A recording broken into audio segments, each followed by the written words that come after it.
Thanks, Spencer. I hope you all had an interesting morning. It's very daunting following Ian and Lee.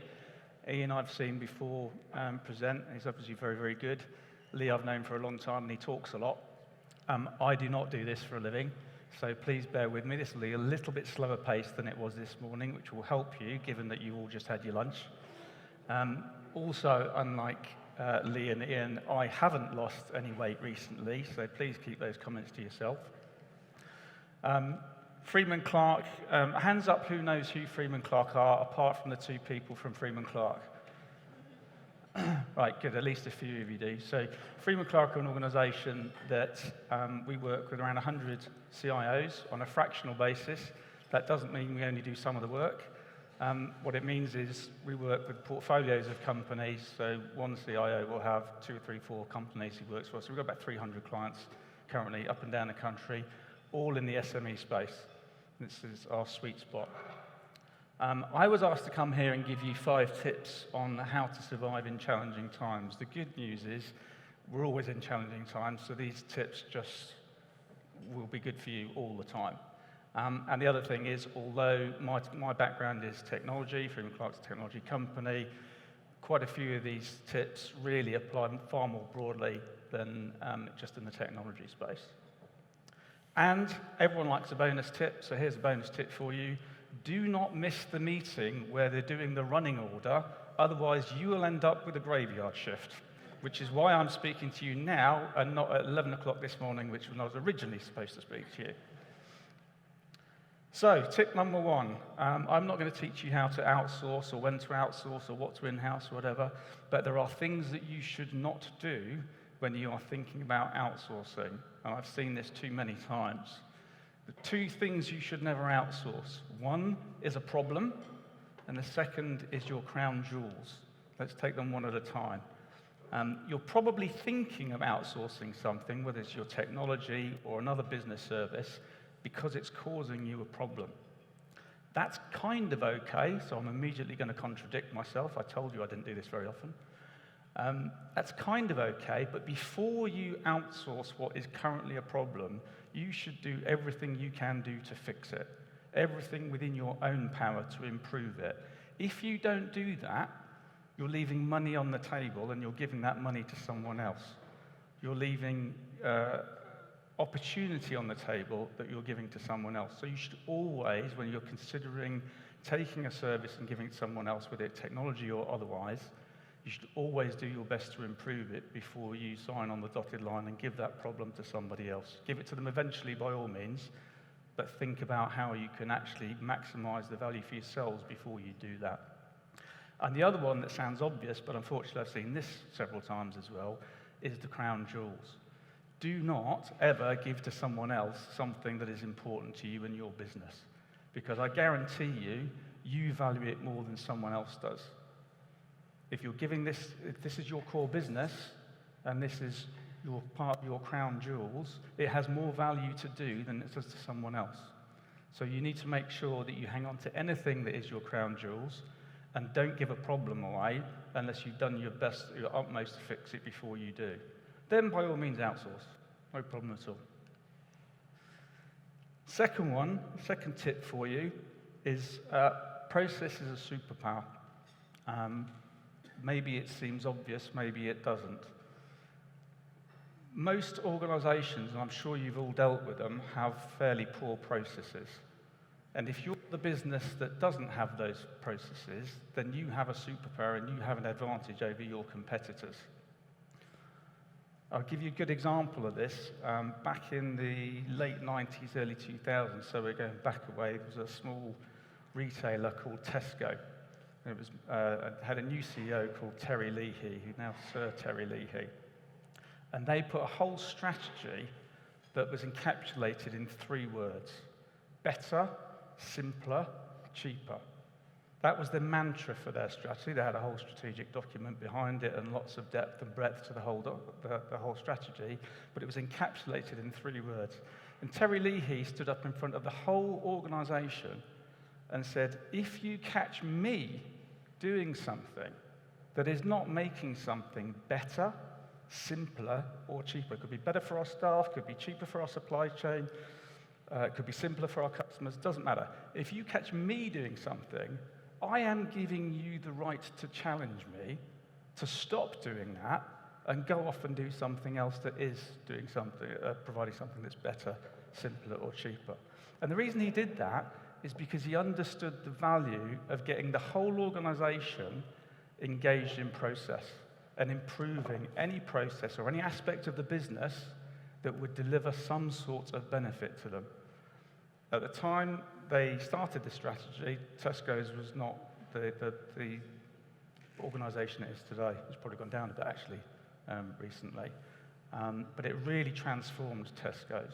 And it was all about understanding their processes and also giving the power to anyone in the company to improve their processes. A bit like Ian said this morning about your 1% every week's 50% improvement over the year. Same sort of thing. If you give that power to the organization, if you engage the organization in that, process for you can become a superpower. It's a free tip, because I can guarantee you most of your competitors aren't doing this.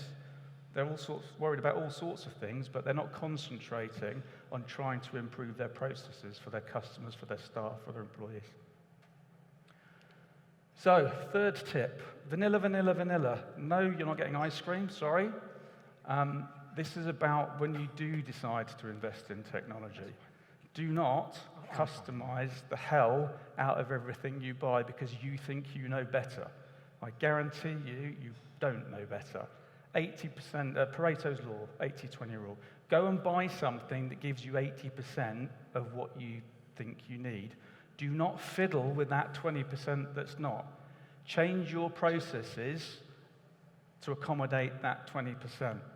And again, I'll give you an example from my own experience. In 1999, everyone started panicking about something called the Y2K bug, the way that dates were handled. Some of you, I can see nods around the room, are old enough to remember it. Some of you, I can clearly see, probably weren't even born then. It was a big issue, and it was a time bomb, because January 2000 was coming, and no one could stop it coming. It was going to arrive. I worked in an organization at the time who had customized the hell out of one of their systems. We had 50 different customizations to it, and we had 11 months, because we started in February, because the budgets weren't set till January. We had 11 months to fix that problem. And I went to the software vendor and I said, how many changes can we do in 11 months? They said, well, you do as many as you like. We can only do 5 for you, though. So, right, okay. I'll go and talk to the organization, and I'll go and see how many of those 50 changes that we've done over the years to the system that are stopping us from upgrading to the year 2000 compliance system we actually need. Came back with a list of 120. Thought, this is not going to work. I'll cut a long story short. We ended up with 3. There were 3 changes that we'd made to the system. I can't use the word USP, can I? No. There were 3 changes that we'd made to the system that made a difference, positive difference to our business that absolutely wasn't a USP. And we implemented those 3 changes and we got away from it. But think about the amount of money we'd already wasted on the other 47 changes, and we would have wasted if we listened to the business and we didn't have this nightmare coming of Y2K of putting 120 changes to that system in. Every time you do this, the upgrade path gets difficult. The amount of money you have to spend gets difficult. The amount of things you're going to have to change when you do finally get back to vanilla is going to get difficult. So if you're spending a lot of money on an ERP that you've decided you need to put in your business, make sure it's the right one for you. Don't go any other flavor. Just stick with vanilla. Yeah, believe me, it will save you, it will save your staff a lot of time, money, and pain and anguish. How many is that? Is that 2 or 3? 3. Thanks, Spencer. Good job you're keeping count and paying attention. Yeah, innovation follows risk. Have you done your other one? On this you have, haven't you? Yeah, I stole this from Ian, sorry. The innovation follows risk, but this is very true. You will struggle to create innovation in your business, which is something you should absolutely do, if you don't take risks. In fact, I think it's impossible to innovate if you don't take risks. That doesn't mean you need to run out there and do a load of silly things. you can consider the things you do, but if you don't take risks, it's very difficult, nigh on impossible, to bring innovation. And this was brought home to me a few years ago. I was in Seattle at a Microsoft event, and they wheeled out this PhD from MIT in marketing. Very smart guy, very good presenter. I think he'd lost some weight recently as well, unlike me. And he said, I'm going to give you a tip, right? And all of you are going to ignore me, which is why I have no problem giving you this tip. He said there are 3 ways that you can improve your innovation, in relation to marketing, but your innovation in the business. He said, number 1, you can employ people like me. Not me, him. I've just been him for now. You can employ people like me. The problem is, MIT PhDs, there are 7 of us. 7 people who've done a marketing and innovation PhD in MIT. So it's not very common, and we're really expensive because we like to get the money back from all the investment we've made in our education. Right? So that's number 1. So very, very difficult. Not very many people can organise this. So you're probably not going to do that. He said, number 2, he said, this is what everybody does, and it's the worst possible thing you can do. But you're all going to carry on doing it anyway. Number 2 is focus groups. You can run a focus group, you can bring your product, you can bring your idea, you can bring your innovation into that focus group, and you'll get some feedback from it. The problem with focus groups is you ask people a question, and you say, what would you do if you were ever in this situation and you needed to make a choice? So it's not what they will do when they're in front of that situation, it's what they might think they do when they get to that situation. Focus groups are a waste of time because they just give you people's opinions on the day. He said, so number 3, the thing you should do that delivers you innovation is you should try things. If you're a retailer and you've got branches, you take an idea and you stick it in one shop and you see if it works. And if it works, you stick it in 2 shops. If it doesn't work, you kill it and go and get another idea. If it works in 2 shops, you try it in 5 shops. If it works in 5 shops, you try it in 10 shops. And if it really works, you roll it out across your business. That is innovation. You are taking a risk. You are managing that risk. It's small. It gets bigger, but you know that you're building on what you've laid as foundation before. And even if you're passionate about the idea you put into the business, if it doesn't work, for God's sake, kill it. Because that's the other thing that will kill you. But if you take calculated risks, and if you try, it costs nothing, you don't need an MIT, you don't need to run focus groups, you will innovate in your business and you will improve your business. So, innovation follows risk. And this is a bit of a weird one. I couldn't find a better diagram, because I can't draw, around strategy, the difference between strategy and tactics. Technology, and this is, you could probably translate this elsewhere actually as well, technology, but any part of your business requires strategy. And a lot of business owners focus on tactical issues, not strategic issues. It's important to have a strategy. It's equally important to align your business to that strategy. Technology very often is considered as a cost to be minimized. I think you've heard a lot of reasons this morning from Microsoft and from Lee about why that shouldn't be the case.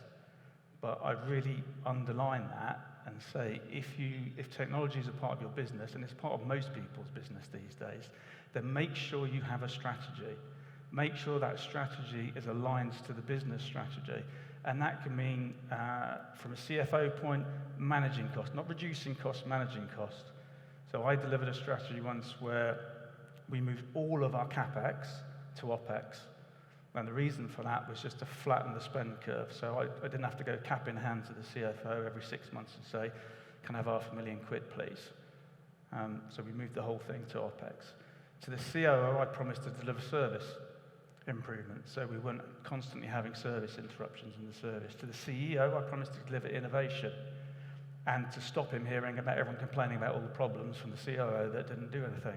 For the line of business directors, I promised them innovations. We tried new technologies. This wasn't long after I came back from the Seattle thing with MIT. We tried new technologies, and the ones that we stuck to with small investments, and if they worked, we rolled them out more and more on team. those weren't separate elements, that was all in one strategy. And the biggest part of that strategy at the time was to move everything to the cloud. And we did that for all the reasons I've just mentioned. As a bonus, well, let's call it a bonus, COVID hit, which obviously was a very difficult time for everybody.